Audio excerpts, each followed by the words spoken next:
In this episode of Two Tall Guys Talking Sales, Kevin Lawson and Sean O'Shaughnessey tackle one of the most important questions in selling. Is your prospect trying to solve a painful problem, or are they pursuing a bigger business goal? They explain why that distinction changes everything about your messaging, your sales strategy, and your ability to create real value in the conversation. You'll also hear a practical way to evaluate any deal in your pipeline by identifying what is driving urgency, how it can be quantified, and who actually has the authority to act. If you want sharper sales thinking and more credible value selling, stay with us. Everyone knows the story of the moth to the flame.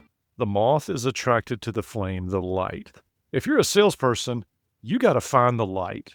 Your whole goal in your career to make your quarterly, monthly, annual quota number, whatever you're selling to whoever you're selling to, guess what? You're the moth and they're the flame.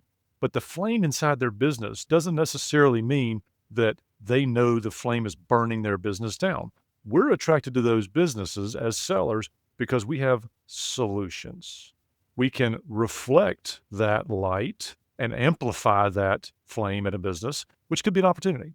So today's discussion is all about how you solve the problem of accessing the person, people, decision-making team, how we get to understand why we're being invited to have a sales conversation. So off the record, Sean and I talked about finding pain versus finding the goal. And I think this is going to be a good one because people hear us with different ears. So my challenge to you out there in listener land is whether you're listening to find pain, because that's how you quantify to get to the goal, or whether you're listening for the goal and helping frame up your sales approach and sales strategy for finding the pain, dig in with us. Don't get wrapped around the axle on words, but get wrapped around the axle on how you're going to create value for your next deal. Let's get into it. Sean, before we do, we should make mention of this little side project we've got going on. It's this little thing called B2B Sales Lab, where people like you out there in listener land can come to talk to people like us in a way that's pretty safe and not public record on LinkedIn, where you got a question that you need to solve, but you don't want to solve it publicly. Join us on the B2B Sales Lab. We'll help you solve it there. Kevin, this is a great subject. So I like to talk about, when I'm talking about pain and goals, I like to talk about two things. I usually do it around health. When you get to be a certain age in life, and I'm there, and Kevin, you're approaching this point probably, when your knees hurt all the time. And it's arthritis, it's maybe some damage because you played sports when you were a kid. So you maybe have some cartilage damage that you're living with or whatever, but it's the knee replacement issue.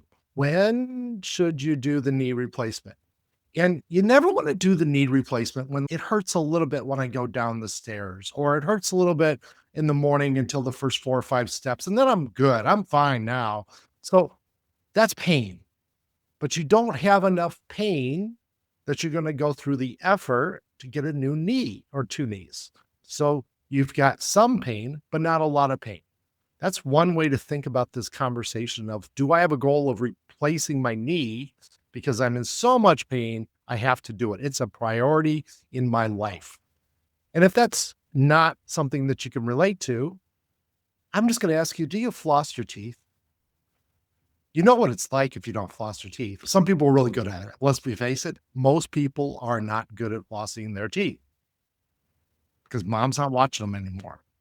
You don't floss your teeth. You go into the dentist, and guaranteed that dental hygienist is going to yell at you because you're bleeding a little bit when she's working on your teeth.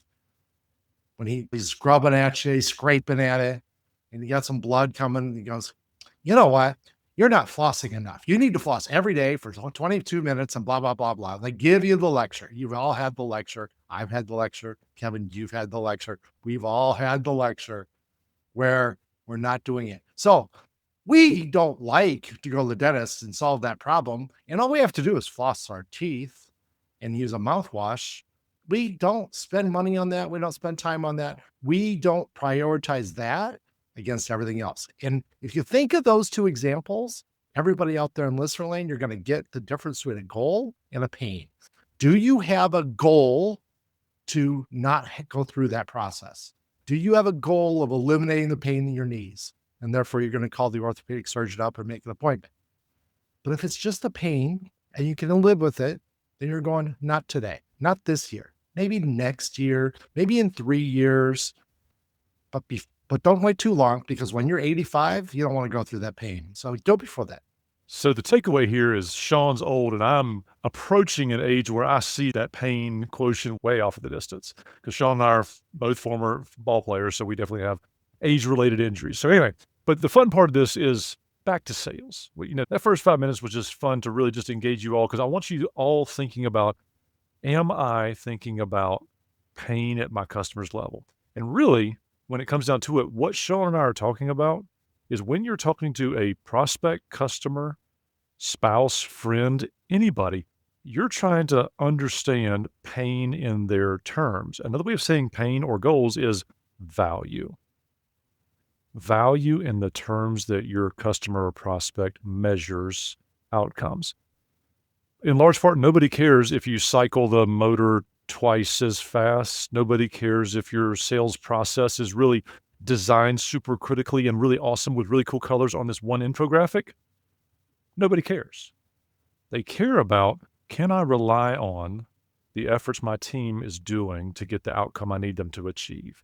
Customers want to know, hey, is this new motor going to actually make me 2 times as profitable because it makes more efficiency, less waste, less rework, more this, less that? Whatever the more this, less that, how does that turn into dollars? Return something other than customer complaints or rework or off quality or mad employees or churn employees. If you've ever, as a salesperson, walked into an old operation where you can tell they haven't invested in their operational technology, their property, plant, and equipment, they've got leaky roofs with buckets, and they've got probably disgruntled employees. They may have been there for a long time, so they've come to understand that leak in the roof has already been there, or that old Dell Omniplex 90 that's been around since 1994 is still sitting on the floor with all the dust around it, and that's just the PC they use because they've always used it.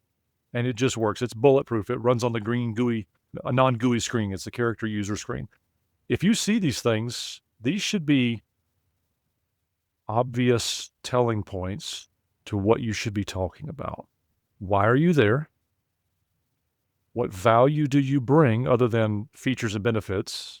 Features and benefits are just product sheet stuff. You could have mailed that in. You have no business just delivering that as a salesperson. That is data. It's collateral. It's something that you could have dropped in an email or in the snail mail. Our job as salespeople is to create insights around what value we bring. And Sean and I are tongue-in-cheek here, goals versus pain. It's all in how you think about it. So Sean and I don't talk about this a lot, but I like to shoot skeet. So think side-by-side shotguns, over-under shotguns. That's just fun for me because I don't have to do a whole lot of cleanup. There's a lot of stuff to clean up when you're done. You just throw away your spent shells. But there's a concept in shooting skeet where you're either leading the skeet, the clay, round clay bird, you're leading that clay off the end of the barrel. I think in feet. Others think in inches, meaning you see the clay as if it's an extension from your barrel. There's an inch to the left if you're tracking right to left, and that clay is, if you're ahead of that clay by an inch, you're going to hit it, depending on a lot of other factors. I think in terms of feet. So I'm like, I'm thinking 2 feet ahead of the clay, not because I know where I'm pointing. I don't consider the barrel point because of my swing through. It's all in how you're taught. So whether you're taught to think in terms of pain identification or goal recognition, the next step out of any salesperson's mouth that Sean or I have coached is, how do we quantify that? How do we drive or identify or quantify the metric that goes with that pain or goal? Because everybody's got a job outcome.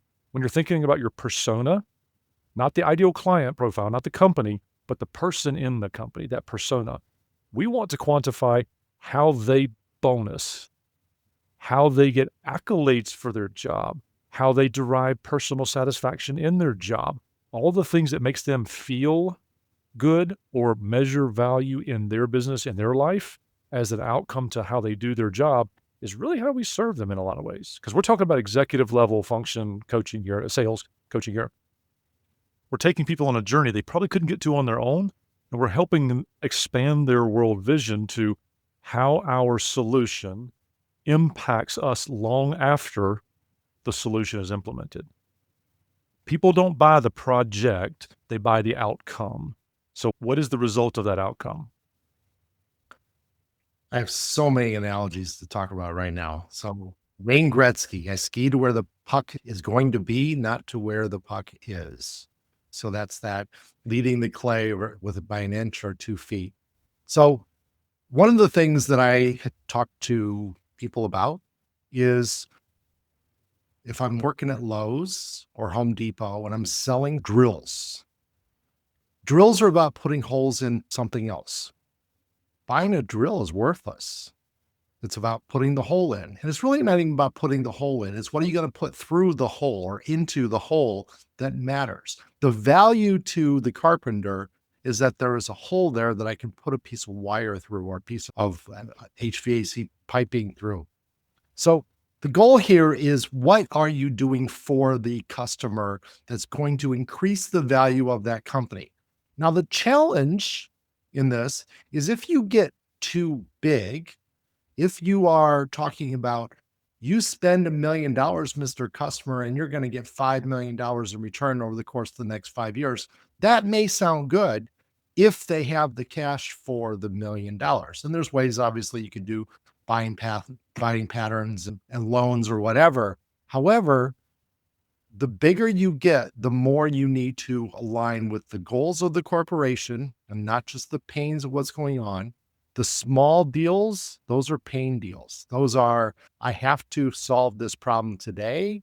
I have to make sure I have toilet paper. So I got to buy it. There's no goal to buying toilet paper except that you have toilet paper in the house to use.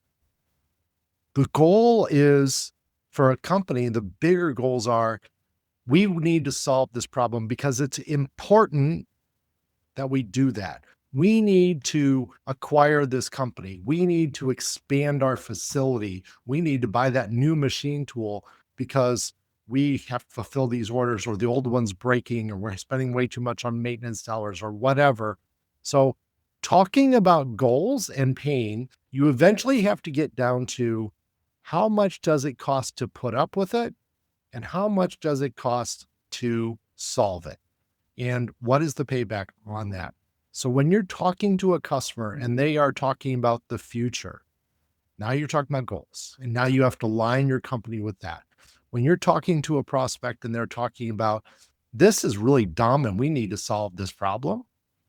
Now we're talking about pain. And you got to make sure there's a goal behind it, unless that person is complaining, has the ability to stroke the check, write the purchase order, sign the requisition. If they can do that, you're good. But when you're talking about millions of dollars on a deal that you want to do, like by expanding the footprint of the plant because you sell new real estate or whatever, now you better be able to talk about what that's going to do. So think about goals, think about pain, figure out how are you going to get there and how are you going to sell value. And until then, until you figure that out, maybe you go to B2B Sales Lab and you ask the question, say, this is what I do. And I don't think I understand what we do well enough. I don't think I understand our value proposition well enough. Please come. It's b2b-sales-lab.com, and we'll help you solve that problem there too. Have a good week. Happy selling. What a sharp episode this was. One of those conversations that does not just give you ideas, it gives you a better way to think. One point that really stood out was the discussion around value selling in the customer's terms, because Kevin and Sean made it clear that buyers do not care about features, polished collateral, or how clever your sales messaging sounds unless it connects directly to outcomes they measure. That is the technique. Stop describing what your product does in isolation and start translating it into the buyer's language of efficiency, profitability, reduced waste, lower risk, stronger team performance, or whatever result actually matters in their world. That shift is what elevates a seller from someone presenting information to someone creating insight. The big actionable item from this episode is to take one live deal and answer 3 questions in writing. Is this opportunity driven by pain or by a goal? How is that pain or goal quantified? And who actually has the authority to fund the solution? That matters because too many deals stay active in the pipeline long after they have stopped being real, and this kind of discipline forces clarity fast. Do it today, before the week fills up and this episode becomes another good idea that never changes your behavior. A few minutes of honest thinking here can improve your sales process, tighten your strategy, and protect your time. If you need help with sales, sales management, or just growing the company you lead, reach out to Sean or Kevin. Their contact information is waiting for you in the show notes. You should also check out the B2B Sales Lab, a community built for salespeople and sales leaders who want real answers, practical resources, and smart peers who can help them make quota and solve the problems that come with modern selling.